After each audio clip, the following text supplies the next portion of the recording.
남편이 장롱 위에서 발견한 낡은 서류 봉투.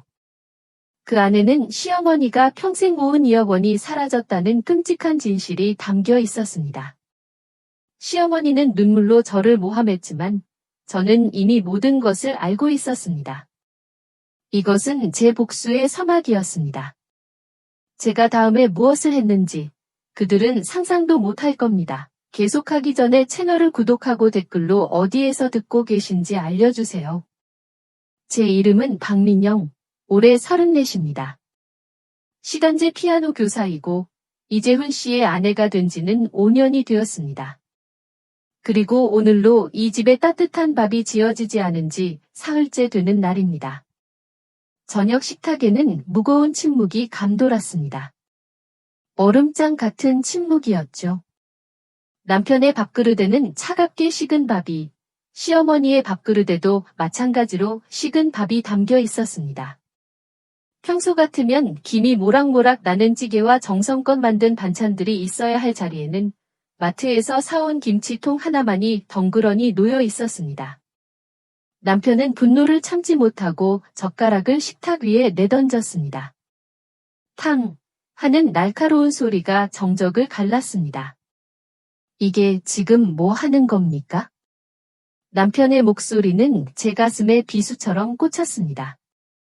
그의 불타는 눈은 저를 똑바로 향하고 있었습니다. 집안이 엉망인 건 그렇다 쳐요. 사람이 하루 종일 힘들게 일하고 왔으면 따뜻한 밥 한 끼는 먹어야 하는 거 아니냐고요. 저는 대답하지 않았습니다.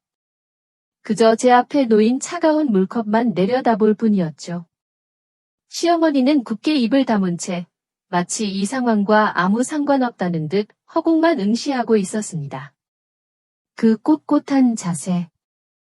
제가 지난 5년간 질리도록 봐온 모습이었습니다. 남편이 결국 참지 못하고 소리쳤습니다. 대체 왜 이러는 건데? 말이라도 좀 해보라고. 그의 절규에 가까운 외침이 집안을 울렸습니다. 바로 그 순간 제 귓가에는 전혀 다른 목소리가 들려왔습니다. 아주 오래전 햇살이 따스했던 어느 오후의 목소리였습니다. 5년 전 결혼을 약속하고 처음 이 집에 인사를 드리러 왔던 날이었죠. 그때의 저는 참 어리고 순진했습니다. 사랑하는 남자의 가족에게 잘 보이고 싶다는 생각뿐이었습니다. 시어머니는 상다리가 휘어지게 음식을 차려주셨습니다.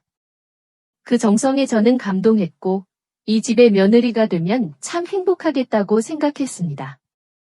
모든 것이 완벽해 보였던 그날.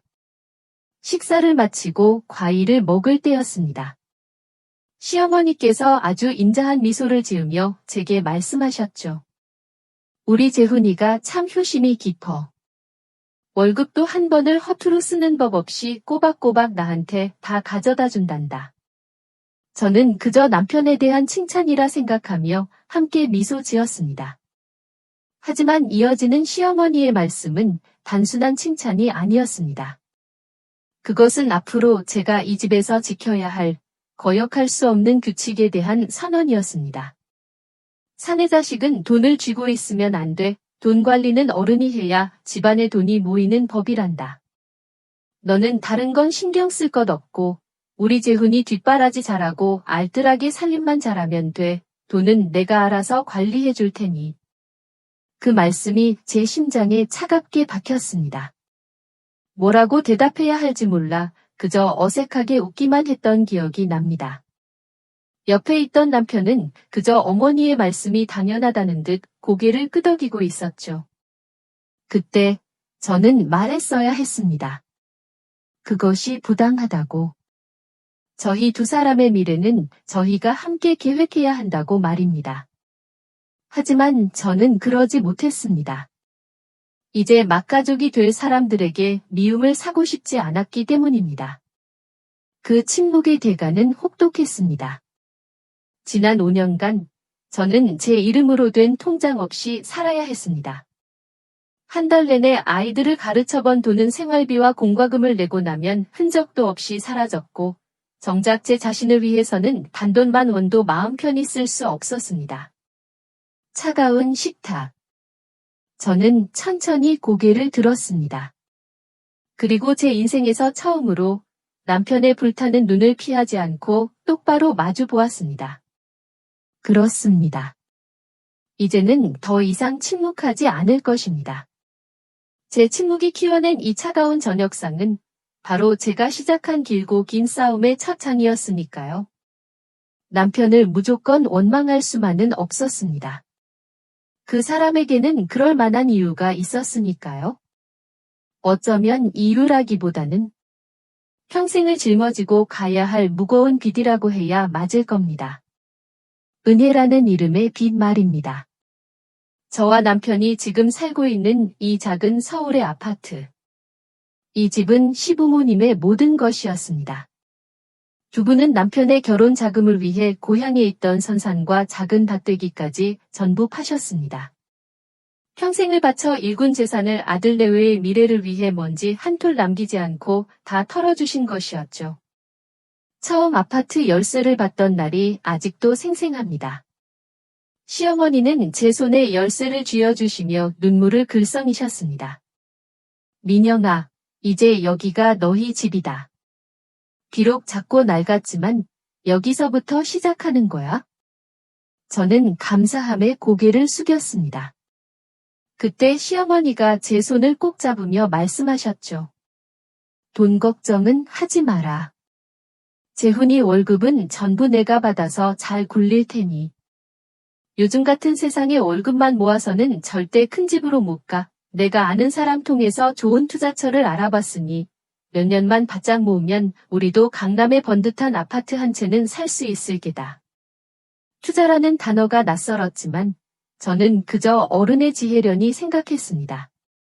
남편 역시 어머니의 계획에 전적으로 동의하는 눈치였고요.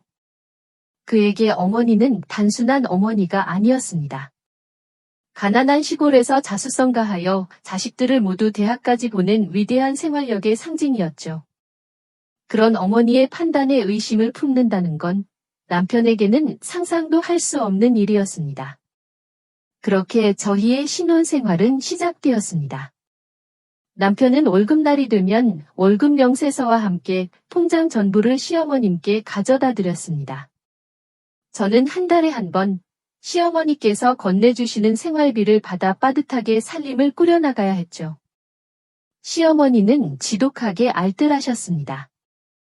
시장에 가면 콩나물 한 줌을 더 얻기 위해 상인과 실랑이를 벌이셨고 갈아빠진 행주를 버리지 않고 서너 번씩 삶아 쓰셨습니다. 처음에는 그저 검소함이라 생각했습니다. 하지만 시간이 지날수록 그것이 검소함이 아닌 다른 무언가를 향한 집착이라는 것을 깨닫게 되었습니다. 옆집 박씨네는 이번에 차를 바꿨다더라. 누구네 아들은 이번에 주식으로 돈을 많이 벌었다는구나. 시어머니는 늘 남과 우리를 비교하셨습니다. 그리고 그 끝에는 항상 투자금 이야기가 따라붙었죠. 조금만 더 아끼고 모으면 우리도 저렇게 살 수 있어? 지금은 힘들어도 나중을 생각해야지. 그 나중이라는 약속 아래 저의 지금은 철저히 무시당했습니다.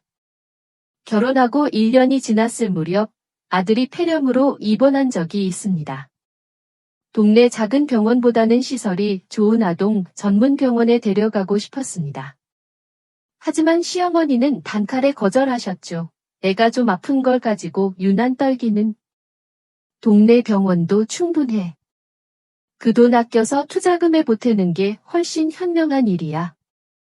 저는 남편을 쳐다보았습니다. 제발 제 편을 들어달라는 간절한 눈빛으로요. 하지만 남편은 그저 고개를 숙인 채 침묵했습니다. 그 침묵이 제게는 비수보다 더 아프게 박혔습니다. 아들의 건강보다 미래의 불확실한 투자가 더 중요하다는 무언의 동의였으니까요. 가끔 미국에 사는 언니와 통화를 할 때면 언니는 늘 걱정스러운 목소리로 말했습니다. 민영아, 그래도 그렇지 어떻게 경제권을 전부 시어머님께 맡기니? 계란을 한 바구니에 다 담는 건 위험한 일이야. 저는 애써 괜찮은 척 웃으며 대답했습니다. 어머니께서 다 알아서 잘해주셔. 우리 미래를 위해서 그러시는 건데, 뭐. 하지만 전화를 끊고 나면 마음 한구석이 서늘해지곤 했습니다. 이 집에서 제 역할은 무엇일까? 저는 이 가족의 구성원일까? 아니면 미래라는 목표를 위해 희생되어야 하는 하나의 부속품일까? 그렇게 저는 가족과 미래라는 아름다운 이름으로 만들어진 황금 세장 안에서 서서히 질식해가고 있었습니다. 인내심이라는 그릇에도 바닥은 있었습니다. 제 경우에는 그 바닥이 아주 차갑고 아픈 방식으로 드러났죠. 그날은 유난히 몸이 으슬으슬 춥고 머리가 깨질 듯 아팠습니다. 억지로 몸을 일으켜 아이를 유치원에 보내고 돌아왔지만 현관문을 열자마자 그대로 주저앉고 말았습니다. 온몸이 불덩이 같았습니다. 체온을 재보니 39도를 훌쩍 넘고 있었습니다. 간신히 안방으로 기어가 이불을 뒤집었었습니다. 식은땀이 비 오듯 흘렀습니다. 머릿속은 안개처럼 흐릿했고 뼈마디가 전부 쑤셔왔습니다. 약이라도 먹어야 했습니다. 하지만 집에는 해열제 하나 없었고 제 지갑에는 버스카드와 동전 몇 개가 전부였습니다. 약국에 갈 돈조차 없었죠. 몇 시간을 끙끙 앓다가 저녁이 되어 남편이 퇴근하고 돌아왔습니다. 거실에서 시어머니와 함께 텔레비전을 보며 웃는 소리가 닫힌 방문을 뚫고 희미하게 들려왔습니다. 그 웃음소리가 어찌나 멀게 느껴지던지요. 저는 마지막 남은 힘을 쥐어짜 몸을 일으켰습니다. 비틀거리는 걸음으로 안방 문을 열고 거실에 있는 남편에게 다가갔습니다. 여보. 제 목소리는 갈라지고 잠겨 있었습니다. 열이 너무 많이 나. 약 좀 사 먹게 돈 좀 줄 수 있어요? 남편은 텔레비전에서 눈을 떼지 않은 채 건성으로 대답했습니다. 돈은 전부 어머니 드렸잖아. 어머니께 한번 여쭤봐. 그 무심한 한마디. 저는 그 자리에 얼어붙고 말았습니다. 아픈 아내를 걱정하는 눈빛은 어디에도 없었습니다. 그저 귀찮은 일을 떠넘기는 듯한 말투뿐이었죠. 저는 천천히 고개를 돌려 시어머니를 보았습니다. 마지막 희망이었습니다. 시어머니는 저를 위아래로 훑어보시더니 혀를 차며 말씀하셨습니다. 몸이 좀 안 좋으면 푹 쉬면 되는 거지. 뭘 그리 유난이야. 약은 무슨 놈의 약. 그 돈 아껴서 우리 손주 과자 하나라도 더 사주는 게 낫겠다. 요즘 것들은 참 나약해서 큰일이야.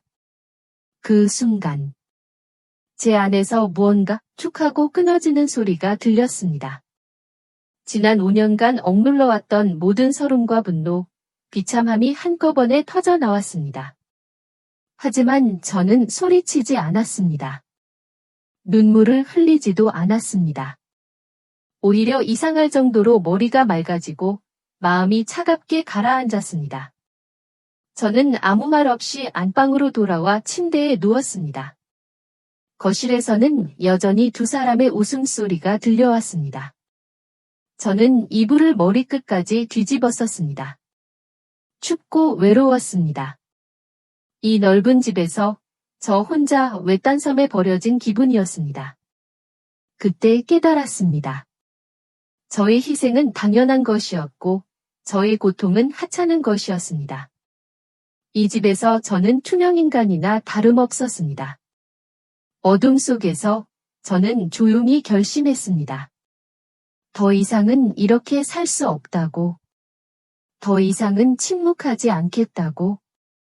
이 집의 유령으로 사느니 차라리 이 집을 뒤흔드는 폭풍이 되겠다고 말입니다.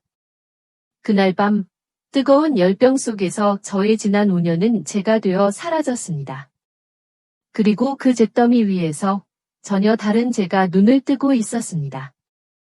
시청자 여러분, 혹시 자신의 집에서 스스로가 투명인간처럼 느껴져 본 적 있으신가요?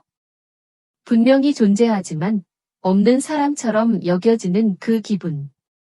나의 아픔이 가족의 눈에는 아무것도 아닌 것처럼 비치는 그 순간을 겪어보신 적이 있다면 댓글로 여러분의 이야기를 공유해주세요. 제가 이 길고 외로운 여정에서 혼자가 아니라는 것을 알 수 있도록 말입니다. 다음 날 아침, 저는 평소보다 조금 늦게 일어났습니다. 열은 거짓말처럼 내려가 있었습니다. 밤새 앓고 난 몸은 천근만근 무거웠지만 정신은 그 어느 때보다 또렷했습니다. 저는 부엌으로 가지 않았습니다. 대신 제 방으로 들어가 저와 아이의 외출복을 챙겨 입었습니다. 아이의 손을 잡고 유치원에 데려다 주었죠. 평소 같으면 아이를 보내고 곧장 시장으로 향했을 테지만 그날 저는 그러지 않았습니다. 저는 곧장 제 일터인 피아노 학원으로 향했습니다. 집안에는 어떤 변화가 일어났을까요? 상상만 해도 심장이 두근거렸습니다. 두려움과 함께 아주 희미한 해방감이 온몸을 감쌌습니다. 처음으로 제 자신을 위해 온전히 시간을 쓰는 기분이었습니다. 그날 오후 집으로 돌아왔을 때 거실은 텅 비어 있었습니다. 싱크대에는 아침에 남편과 시어머니가 빵을 먹고 남긴 접시가 그대로 놓여 있었죠. 저는 그것들을 못 본 척 지나쳐 방으로 들어왔습니다. 그리고 아무 일도 하지 않았습니다. 청소기도 돌리지 않았고 빨래도 하지 않았습니다. 그저 침대에 누워 조용히 책을 읽었습니다. 저녁이 되어 남편이 퇴근했습니다. 현관문을 열고 들어오는 그의 표정에는 피곤함이 가득했습니다. 그는 엉망인 거실을 한번 훑어보고는 의아한 표정으로 저를 보았습니다. 오늘 어디 아팠어? 집이 왜 이래? 아니요. 괜찮아요. 저는 책에서 눈을 떼지 않고 대답했습니다. 남편은 잠시 머뭇거리다가 부엌으로 들어갔습니다. 이내 찬장을 뒤지는 소리, 냄비를 꺼내는 소리가 들려왔습니다. 잠시 후 거실에는 라면 끓는 냄새가 퍼졌습니다. 결혼하고 5년 만에 남편이 처음으로 스스로의 저녁을 챙기는 순간이었습니다. 시어머니는 저녁 내내 말이 없으셨습니다. 그저 못마땅한 표정으로 텔레비전만 보고 계셨죠. 아마도 제가 잠깐 시위를 하는 것이라 생각하셨을 겁니다. 하루 이틀 이러다가 제풀에 지쳐 다시 원래의 자리로 돌아올 것이라고요. 하지만 다음 날도 그리고 그 다음 날도 저는 아무것도 하지 않았습니다. 아침이면 아이와 함께 집을 나섰고 저녁이면 방에 들어와 문을 닫았습니다. 집안은 점점 더 엉망이 되어갔습니다. 쌓여가는 설거지거리와 먼지들. 그리고 무엇보다 온기 없는 집안의 공기. 남편의 표정은 의아함에서 불편함으로 그리고 마침내 분노로 바뀌어 갔습니다. 사흘째 되던 날 저녁, 결국 그는 폭발하고 말았죠. 그것이 바로 제가 이야기의 첫머리에서 묘사했던 그 차가운 저녁상의 풍경이었습니다. 그리고 바로 그날 오후 결정적인 사건이 하나 더 있었습니다. 우편함에 꽂혀있던 전기세 고지서. 시어머니는 무심하게 고지서를 뽑아들고 소파에 앉아있던 제게 툭 던지듯 건네셨습니다. 늘 그래왔던 것처럼요. 이거 내일 나가는 길에 납부 좀 하거라. 저는 고지서를 받지 않았습니다. 그저 시어머니를 조용히 올려다보며 말했습니다. 어머니, 저는 돈이 없어요.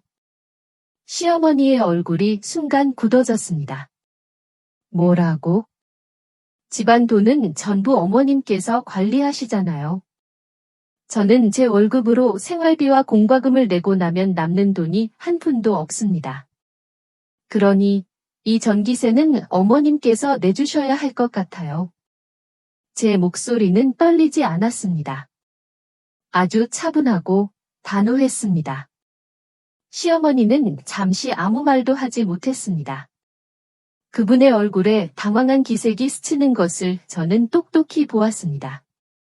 늘 모든 것을 통제하고 있다고 믿었던 그분에게 이것은 예상치 못한 반격이었을 겁니다. 처음으로 떠맡게 된 직접적인 책임. 시어머니는 잠시 저를 노려보시더니 고지서를 신경질적으로 채어들고는 방으로 들어가 버리셨습니다. 그 순간 저는 알았습니다. 제가 쌓아올린 견고했던 성벽에 아주 작지만 분명한 균열이 생기기 시작했다는 것을요. 저의 파업이 길어지자 시어머니는 예상치 못한 방식으로 움직이기 시작하셨습니다. 정면으로 부딪히는 대신 뒤에서 조용히 거미줄을 치기 시작한 것이죠. 며칠 뒤 저는 안방에서 책을 읽다가 우연히 시어머니의 통화 내용을 엿듣게 되었습니다. 시어머니는 베란다에서 누군가와 낮은 목소리로 통화를 하고 계셨습니다. 상대는 아마도 이모님, 즉 시어머니의 여동생인 듯했습니다. 오, 언니. 나야. 결일은 아니고 다름이 아니라. 시어머니의 목소리는 평소의 쩌렁쩌렁함과 달리 기어들어가는 듯 작았고 어딘지 모르게 처량했습니다. 요즘 며느리가 통 입맛이 없는지 밥을 잘 안 해서 말이야. 내가 장이라도 좀 보려고 하는데 현금이 똑 떨어졌네. 혹시 미안하지만 한 20만 원만 빌려줄 수 있을까? 재훈이 월급날에 바로 갚을게. 저는 귀를 의심했습니다. 집안의 모든 돈을 관리하신다는 분이 겨우 장 볼 돈 20만 원이 없어서 동생에게 손을 벌리고 계셨습니다. 이어서 시어머니는 제 험담을 늘어놓기 시작했습니다. 제가 요즘 들어 부쩍 게을러졌다. 남편 아침밥도 챙겨주지 않는다. 온종일 방에만 틀어박혀 있다는 식으로요. 전화기 너머의 이모님은 혀를 차며 저를 나무라는 듯했습니다. 그날 저녁 저는 남편에게 낮에 있었던 일을 조심스럽게 이야기했습니다. 여보, 오늘 어머님이 이모님께 돈을 빌리시는 것 같았어요. 장 볼 돈이 없으시다고. 남편은 인상을 썼습니다. 당신이 잘못 들었겠지. 어머니가 돈이 없으실 리가 없잖아. 그리고 요즘 당신 행동을 보면 어머니가 그런 말씀 하실 만도 하지. 제발 생각 좀 하고 말해. 남편은 여전히 어머니의 편이었습니다. 하지만 저는 보았습니다. 그의 눈동자에 아주 잠깐 스쳐 지나간 혼란과 불안의 그림자를요. 그의 믿음에도 아주 미세한 금이 가기 시작한 것입니다. 그날 이후 시어머니의 이상한 행동은 계속되었습니다. 외출했다 돌아오실 때면 손에는 늘 백화점 쇼핑백이 아닌 동네 마트의 작은 비닐봉지가 들려 있었습니다. 그마저도 며칠에 한 번 꼴이었죠. 가끔은 우편함 앞에서 무언가를 확인하고는 아무도 몰래 주머니에 구겨 넣기도 하셨습니다. 남편 역시 무언가 이상하다는 것을 느끼는 듯했습니다. 그는 예전처럼 제게 화를 내는 대신 깊은 생각에 잠겨있는 시간이 많아졌습니다. 어머니와 저 사이에서 그 역시 혼란스러워하고 있었습니다. 굳건했던 그의 믿음이 흔들리고 있었던 거죠. 그리고 마침내 결정적인 순간이 찾아왔습니다. 어느 주말 저녁이었습니다. 남편은 안방 장롱 위에서 오래된 앨범을 찾고 있었습니다. 발돋움을 하다가 그만 실수로 장롱 위에 있던 낡은 상자 하나를 떨어뜨리고 말았습니다. 쿵 하는 소리와 함께 상자가 열리고 안에 있던 물건들이 바닥으로 쏟아져 내렸습니다. 저는 소리를 듣고 방으로 들어갔습니다. 바닥에는 낡은 사진 몇 장과 함께 통장 몇 개가 흩어져 있었습니다. 남편은 늘 어머니께서 우리 가족의 미래라고 말씀하시던 그 통장들이었죠. 남편은 무릎을 꿇고 흩어진 물건들을 주워 담기 시작했습니다. 그러다 그의 손이 순간 멈칫했습니다. 그의 시선은 통장들 사이에 섞여있던 낯선 서류 봉투 하나에 고정되어 있었습니다. 봉투는 꽤 두툼했습니다. 겉면에는 A4 자산운용이라는 들어본 적 없는 회사의 이름이 적혀 있었습니다. 남편은 잠시 망설이다가 조심스럽게 봉투를 열었습니다. 그 안에는 통장이 들어있지 않았습니다. 대신 여러 장의 A4 용지가 들어 있었습니다. 그중 맨 위에 있는 서류의 제목을 본 순간 저와 남편은 숨을 멈췄습니다. 부동산 펀드 투자 위험 경고 및 손실 안내문. 그 서류에는 저희가 알지 못하는 수많은 숫자와 그래프, 그리고 알아들을 수 없는 금융 용어들이 빼곡하게 적혀 있었습니다. 그리고 맨 마지막 줄에 아주 작지만 선명한 글씨로 이렇게 쓰여 있었습니다. 귀하의 투자원금에 막대한 손실이 발생하였음을 알려드립니다. 남편은 서류를 든 채 그대로 굳어버렸습니다. 그의 얼굴은 하얗게 질려 있었습니다. 저 역시 눈앞이 캄캄해지는 것을 느꼈습니다. 우리 가족의 미래. 시어머니께서 그토록 자신 있게 말씀하시던 그 모든 것이 어쩌면 처음부터 존재하지 않았던 신기루였을지도 모른다는 끔찍한 예감이 온몸을 덮쳐왔습니다. 그날 밤 남편은 잠을 이루지 못했습니다. 뜬 눈으로 밤을 새운 그의 얼굴은 잿빛이었습니다. 손에는 어젯밤 발견했던 그 서류를 꼭 쥔 채였죠. 다음 날 아침 시어머니께서 거실로 나오셨을 때 남편은 소파에 미동도 없이 앉아 있었습니다. 평소 같으면 출근 준비로 분주했을 시간이었지만 그는 움직이지 않았습니다. 집안의 공기는 살얼음판처럼 팽팽했습니다. 시어머니께서 의아한 표정으로 남편에게 다가왔습니다. 재훈아, 출근 안 하니? 왜 그러고 앉아 있어? 남편은 천천히 고개를 들었습니다. 그리고 손에 들고 있던 서류를 거실 탁자 위에 올려놓았습니다. 하얀 A4 용지가 탁자 위에서 유난히 차갑게 보였습니다. 어머니, 이게 뭐예요? 남편의 목소리는 낮고 메마르게 갈라져 있었습니다. 시어머니의 시선이 서류로 향했습니다. 그분의 얼굴이 순간 아주 미세하게 굳어지는 것을 저는 놓치지 않았습니다. 하지만 그것도 잠시, 시어머니는 이내 아무것도 아니라는 듯 과장되게 웃어 보이셨습니다. 아이고, 이건 또 뭐야? 어디서 이런 쓸데없는 종이를 가지고 와서는? 요즘 이런 걸로 사기치는 사람들이 많다더니. 어서 버리거라. 시어머니는 서류를 구겨 쓰레기통에 버리려는 듯 손을 뻗었습니다. 하지만 남편이 먼저 그 손을 막아섰습니다. 남편의 눈은 그 어느 때보다 진지했습니다. 어머니, 장난치지 마세요. 여기 어머니 성함이랑 주민등록번호까지 다 적혀 있어요. 투자원금 손실. 이게 대체 무슨 뜻이냐고요. 그 순간 시어머니의 표정이 변했습니다. 당황한 기색은 온데간데 없이 사라지고 그 자리에는 깊은 슬픔과 배신감이 들어찼습니다. 시어머니의 눈에 눈물이 그렁그렁 맺히기 시작했습니다. 재훈아, 너 지금 이 엄마를 의심하는 거니? 시어머니의 목소리가 가늘게 떨렸습니다. 내가 평생을 누구 때문에 이렇게 아등바등 살아왔는데? 너희들 잘 살게 해주려고, 이 낡아빠진 집이라도 마련해주려고 내 청춘 다 바쳐 일했는데, 이제 와서 종이 쪼가리 하나 가지고 와서 이 엄마를 죄인 취급해? 시어머니는 탁자 위에 놓인 서류를 손으로 쓸어내렸습니다. 그리고는 울음을 터뜨리셨습니다. 그래, 내 말이 다 맞다. 내가 너한테 월급 받아다가 전부 허투루 썼다. 내가 나쁜 년이다. 그러니 이제라도 그 돈 다 돌려달라는 거냐? 이 집 팔아서라도 갚아줘? 그것은 대화가 아니었습니다. 일방적인 공격이었죠.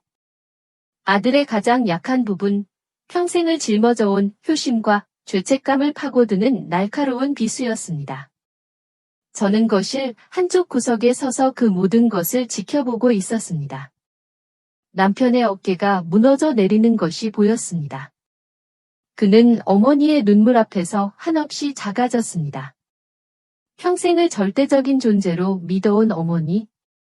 그 어머니가 흘리는 눈물 앞에서 그의 이성은 힘을 잃고 있었습니다. 저는 입술을 깨물었습니다. 제가 나서서 무언가 말을 해야 할까? 하지만 저는 그러지 않았습니다. 이것은 남편이 스스로 넘어야 할 벽이었습니다. 제가 대신 싸워줄 수 없는 그 자신의 문제였습니다. 한참을 울던 시어머니는 저를 발견하고는 눈물 젖은 눈으로 저를 쏘아보았습니다. 다 저 애 때문이야. 저 애가 우리 집에 들어오고 나서부터 모든 게 엉망이 됐어. 저 애가 너랑 나 사이를 이간질하는 거라고.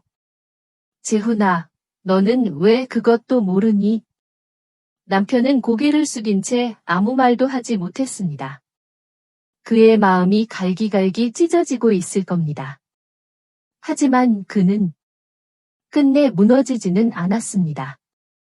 남편은 떨리는 손으로 바닥에 떨어진 서류를 다시 주워 들었습니다. 그리고는 시어머니를 향해 아주 작은 목소리로 말했습니다. 어머니를 의심하는 게 아니에요. 그의 목소리는 거의 울음에 가까웠습니다. 저는 그냥 진실을 알고 싶을 뿐이에요. 남편은 그 말을 남기고 서류를 자신의 외투 주머니에 깊숙이 넣었습니다. 그리고는 굳은 표정으로 현관문을 열고 집을 나섰습니다. 그가 그 서류를 버리지 않았다는 것, 그것만으로도 저는 아주 작은 희망을 보았습니다. 견고했던 벽에 아주 희미한 금이 가기 시작한 것입니다. 그날 이후 집안에는 폭풍전야와 같은 침묵이 흘렀습니다.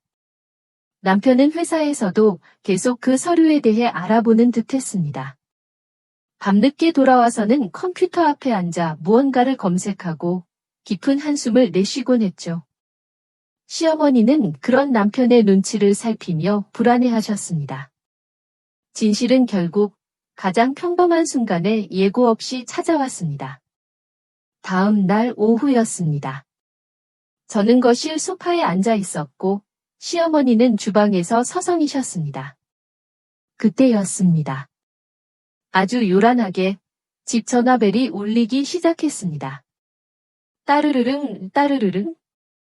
시어머니의 어깨가 화들짝 떨리는 것을 보았습니다. 마치 저 전화벨 소리를 오랫동안 두려워해온 사람처럼요. 시어머니는 전화를 받으려 하지 않았습니다. 전화는 끈질기게 울렸습니다. 때마침 남편이 외근을 마치고 평소보다 일찍 집에 돌아왔습니다. 그는 울리는 전화벨 소리와 굳어있는 시어머니, 그리고 저를 번갈아 보더니 곧장 전화기로 다가가 수화기를 들었습니다. 그리고는 무심코 스피커폰 버튼을 눌렀습니다. 순간 집안의 모든 공기가 멈추는 듯했습니다. 수화기 너머에서 아주 냉정하고 사무적인 남자의 목소리가 흘러나왔습니다. 김혜자 선생님 되십니까? A4 자산운용의 김 팀장입니다. 몇 번을 연락드렸는데 받지 않으셔서 자택으로 연락드렸습니다. 시어머니의 얼굴이 새하얗게 질렸습니다. 남편은 굳은 표정으로 아무 말 없이 수화기를 들고 있었습니다. 저 역시 숨을 죽인 채 전화기에서 흘러나오는 목소리에 모든 신경을 집중했습니다.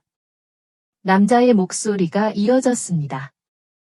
다름이 아니라 지난번 안내문에 고지해드린 바와 같이 김혜자 선생님께서 투자하신 파주 신도시 개발 부동산 펀드가 최종 부도 처리되었음을 공식적으로 알려드립니다. 부도.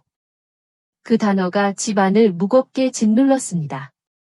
따라서 투자원금 2억 원 전액은 회수가 불가능하게 되었습니다. 저희로서도 매우 유감스럽게 생각합니다. 2억 원. 그 숫자가 제 뇌리에 망치처럼 박혔습니다. 2억. 시부모님이 평생을 바쳐 모은 돈, 남편이 10년 넘게 일하며 한 푼도 쓰지 않고 어머니께 드렸던 돈, 우리 가족의 미래라고 믿었던 그 모든 것이었습니다. 저는 천천히 고개를 돌려 시어머니를 보았습니다. 시어머니는 아무 표정도 짓지 못했습니다. 그저 텅 빈 눈으로 허공만 바라보고 있었죠. 그러다 몸이 기우뚱 하고 흔들리더니 그대로 거실 바닥에 풀썩 주저앉고 말았습니다. 남편은 그 자리에 못 박힌 듯 서 있었습니다. 손에 들고 있던 수화기를 떨어뜨릴 생각도 하지 못한 채 그저 석상처럼 굳어 있었습니다. 그의 눈에는 분노도 슬픔도 없었습니다. 모든 것이 무너져 내린 사람의 텅 빈 눈이었습니다. 전화기에서는 여전히 남자의 목소리가 흘러나오고 있었습니다. 여보세요? 김혜자 선생님? 듣고 계십니까? 하지만 그 목소리는 더 이상 우리에게 닿지 않았습니다. 저희가 살고 있던 이 작은 아파트. 제 아들의 천진난만한 웃음소리. 저희 부부가 함께 꿈꾸었던 소박한 미래. 그 모든 것이 단 한순간에 신기루처럼 사라져 버렸습니다. 집안은 끔찍할 정도로 고요했고 텅 비어버렸습니다. 시청자 여러분, 만약 여기까지 듣고 계시다면 댓글에 숫자 1, 자를 하나만 남겨주시겠어요? 이 길고 힘든 여정의 끝에 여전히 제 곁에 함께 해주시는 분들이 있다는 것을 알고 싶습니다. 여러분의 존재가 이 잿더미 위에서 다시 일어서야 하는 마지막 이야기를 계속할 수 있는 가장 큰 힘이 될 겁니다. 그날 밤 우리 집에는 아무 소리도 들리지 않았습니다. 고성도, 원망도, 흐느낌조차 없었습니다. 그저 무덤 속 같은 침묵만이 온 집안을 감돌았습니다. 남편은 텅 빈 눈으로 소파에 앉아 있었고 시어머니는 방문을 걸어 잠근 채 나오지 않으셨습니다. 저는 잠든 아이의 머리를 쓰다듬으며 이 길고 어두운 밤이 영원히 끝나지 않을 것만 같다고 생각했습니다. 아이를 재우고 거실로 나왔을 때 남편은 여전히 그 자리에 앉아 있었습니다. 그는 제게 아무 말도 하지 않았습니다. 그저 제 손을 잡았을 뿐입니다. 그 손은 얼음장처럼 차가웠고 미세하게 떨리고 있었습니다. 그 떨림을 통해 저는 남편의 무너져 내린 마음을 고스란히 느낄 수 있었습니다. 새벽 2시가 넘었을까요? 잠이 오지 않아 물이라도 한 잔 마시려고 부엌으로 향했습니다. 그런데 어둠 속에 익숙한 실루엣이 앉아 있었습니다. 시어머니였습니다. 불도 켜지 않은 채 식탁 의자에 웅크리고 앉아 계셨습니다. 지난 수십 년간 꿋꿋하기만 했던 그분의 등이 그날따라 한없이 작고 위태로워 보였습니다. 제가 다가가는 것을 느끼셨는지 시어머니께서 아주 작은 목소리로 말씀하셨습니다. 안 자고 있었구나. 저는 아무 말 없이 따뜻한 물 한 잔을 타서 시어머니 앞에 놓아드렸습니다. 시어머니는 한참 동안 찻잔만 내려다보시더니 떨리는 손으로 잔을 들어 한 모금 마셨습니다. 그리고 아주 긴 침묵 끝에 입을 여셨습니다.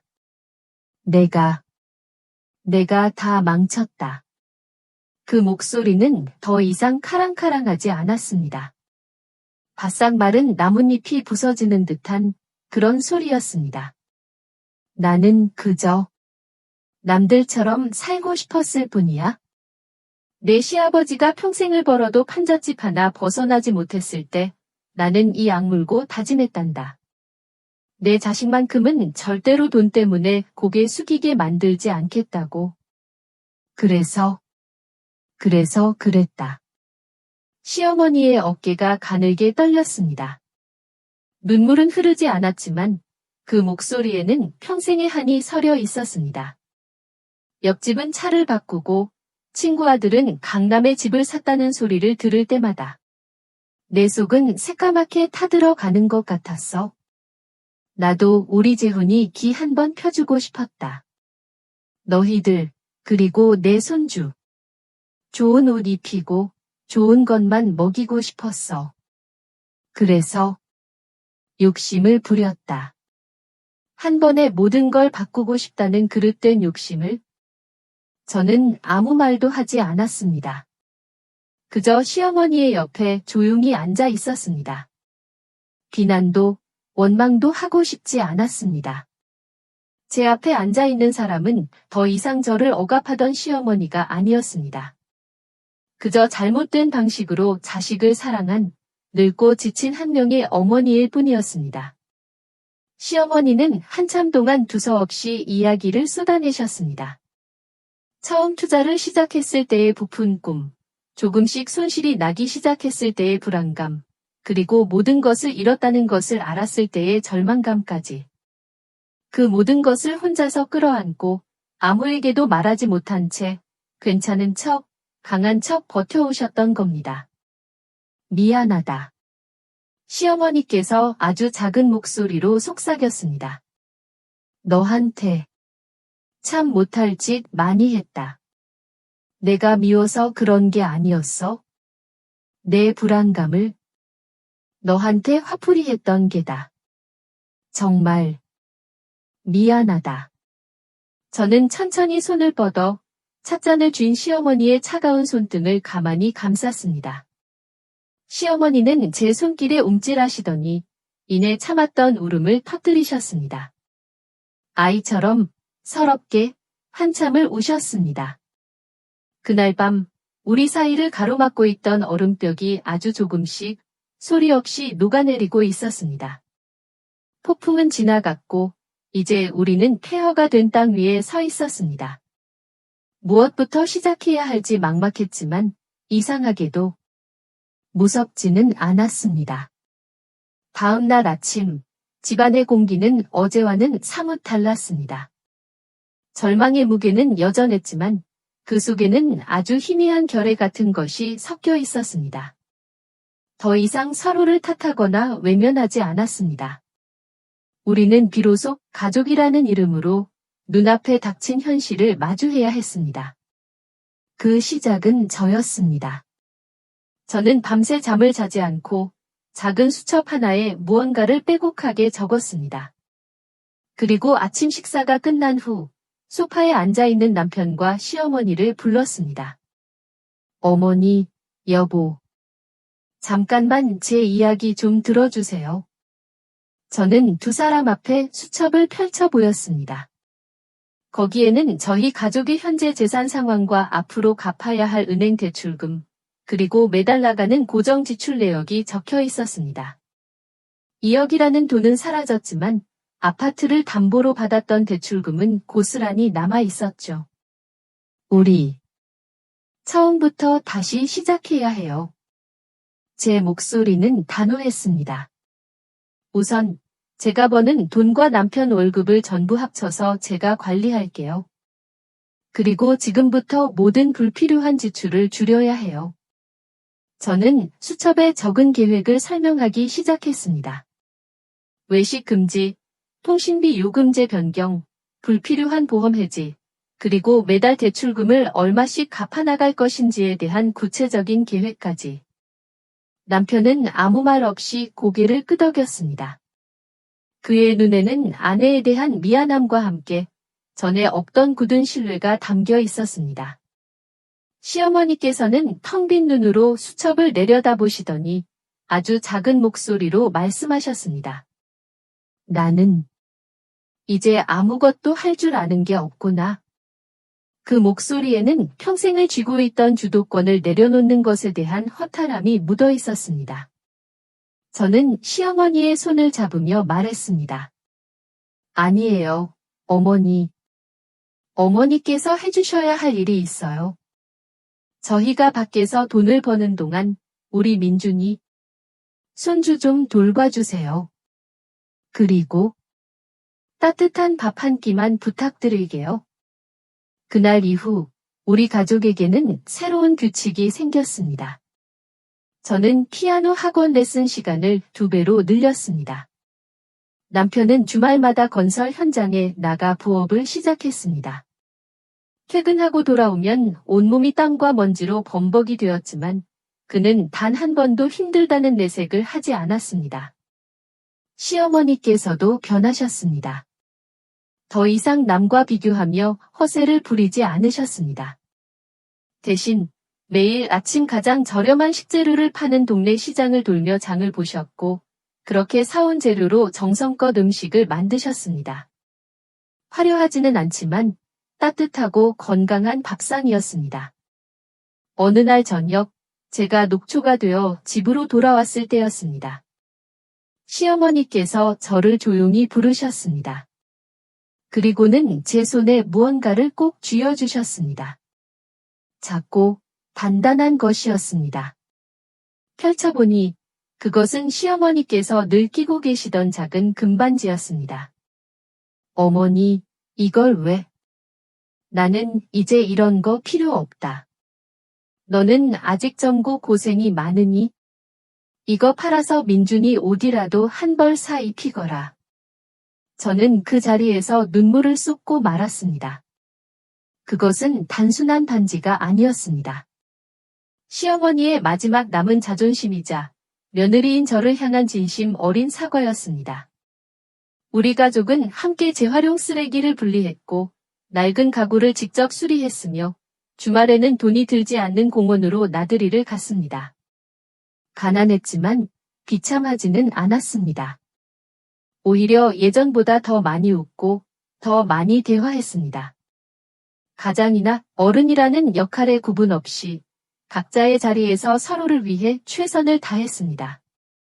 우리는 비로소 진짜 가족이 되어가고 있었습니다. 그로부터 3년이라는 시간이 흘렀습니다. 우리는 여전히 그 작고 낡은 아파트에 살고 있습니다. 은행빚도 아직 다 갚지 못했습니다. 하지만 우리 집의 풍경은 완전히 달라졌습니다. 텅 비어 있던 거실에는 이제 아이의 웃음소리와 장난감이 가득하고 주방에서는 매일 저녁 구수한 된장찌개 냄새가 피어오릅니다. 오늘 저녁도 그랬습니다. 식탁에는 화려한 음식은 없었습니다. 시어머니께서 텃밭에서 직접 키운 상추와 풋고추, 그리고 보글보글 끓인 김치찌개가 전부였죠. 남편은 퇴근길에 사왔다며 제 밥그릇 위에 계란 프라이를 하나 올려주었습니다. 아이는 서툰 젓가락질로 콩자반을 집어 제 입에 넣어주며 자랑스럽게 웃었습니다. 시어머니께서는 그런 저희를 보며 아무 말씀 없이 그저 흐뭇한 미소를 짓고 계셨습니다. 우리는 많은 대화를 나누지 않았습니다. 하지만 더 이상 무거운 침묵은 흐르지 않았습니다. 젓가락이 그릇에 부딪히는 소리, 아이가 종알거리는 소리, 창밖에서 불어오는 시원한 바람 소리. 그 모든 것이 어우러져 편안하고 따뜻한 음악처럼 집안을 채웠습니다. 식사를 마치고 설거지를 하는 제 등 뒤로 남편이 다가와 조용히 저를 안아주었습니다. 그의 턱이 제 어깨에 기댔습니다. 고마워, 여보. 남편이 속삭였습니다. 당신이 없었으면 우리 가족은 아마. 저는 아무 말 없이 제 손을 덮은 남편의 손을 꼭 잡았습니다. 모든 것을 잃고 나서야 우리는 비로소 가장 소중한 것이 무엇인지 깨닫게 된 것입니다. 이 길고 힘든 여정을 거치며 저는 그리고 우리 가족은 몇 가지 값비싼 교훈을 얻었습니다.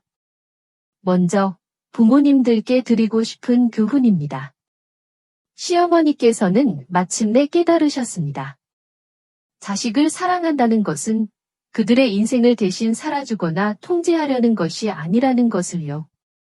진정한 사랑은 그들이 스스로의 힘으로 일어설 수 있도록 믿고 지켜봐 주는 것임을. 때로는 아무것도 하지 않고 그저 손을 놓아주는 것이 부모가 해줄 수 있는 가장 큰 희생이자 가장 위대한 사랑이라는 것을 말입니다. 그리고 이 세상의 모든 아들, 딸들에게 드리고 싶은 교훈이 있습니다.